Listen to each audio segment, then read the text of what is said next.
Coach, recently you got a couple of new guys on the roster, Burke included, and he had a great game tonight. But just how did you like how the team came together, especially after that kind of tough weekend in Colorado?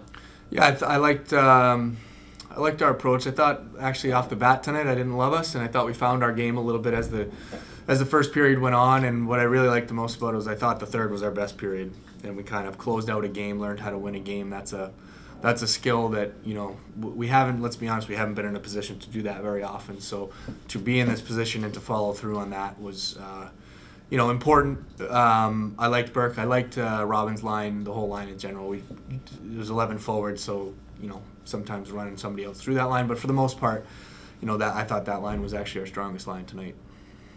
And then just kind of, how do you keep this momentum going through tomorrow? We have an early game, just kind of keeping this going.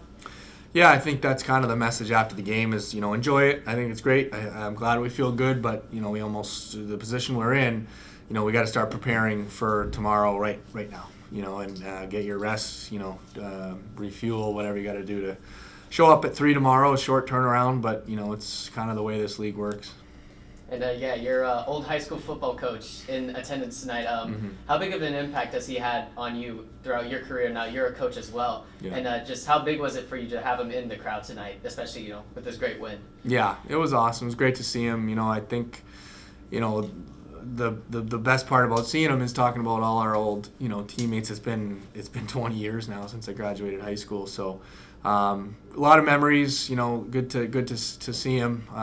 Learned a lot from him as a coach. Definitely carry some lessons that he kind of instilled in me, to this day. So great to see him. Great to have him around. I'm glad. I'm very fortunate just to have that relationship with him.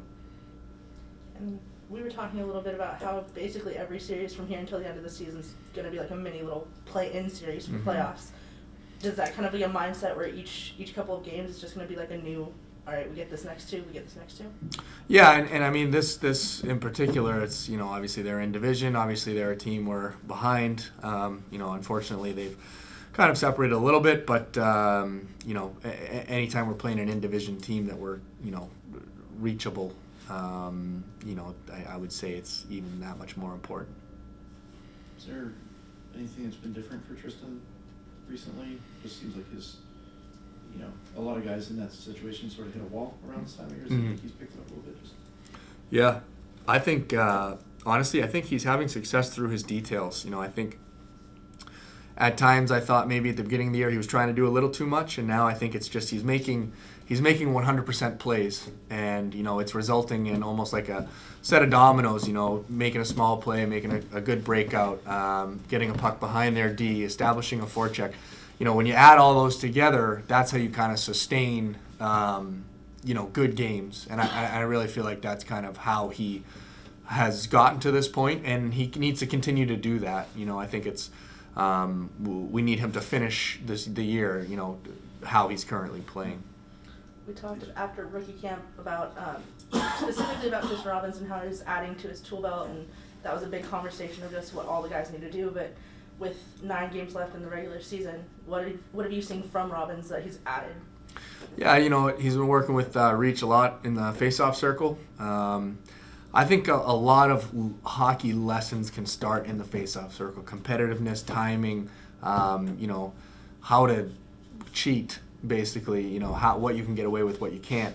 I think it's a pretty interesting, almost microcosm of the game as a whole, is the face-off process. And so I think him doubling down in that area has bled into the rest of his game.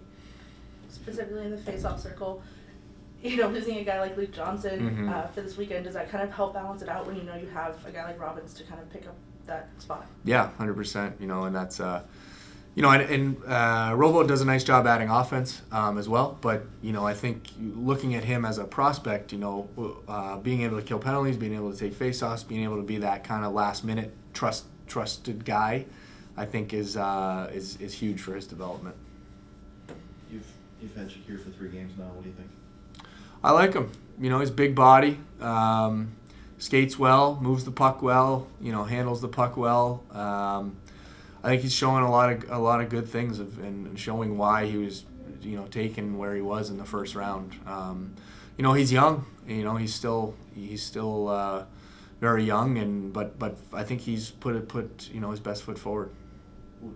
Did you have sort of like a scouting report on him before he got here, and just has he matched up with what you thought, or? Yeah, a little bit. I actually watched him in the playoffs last year when he was in Utica. He played a few playoff games.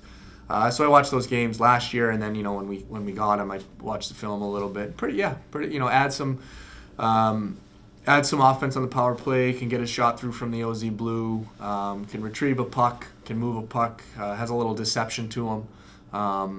And I think he's showing that.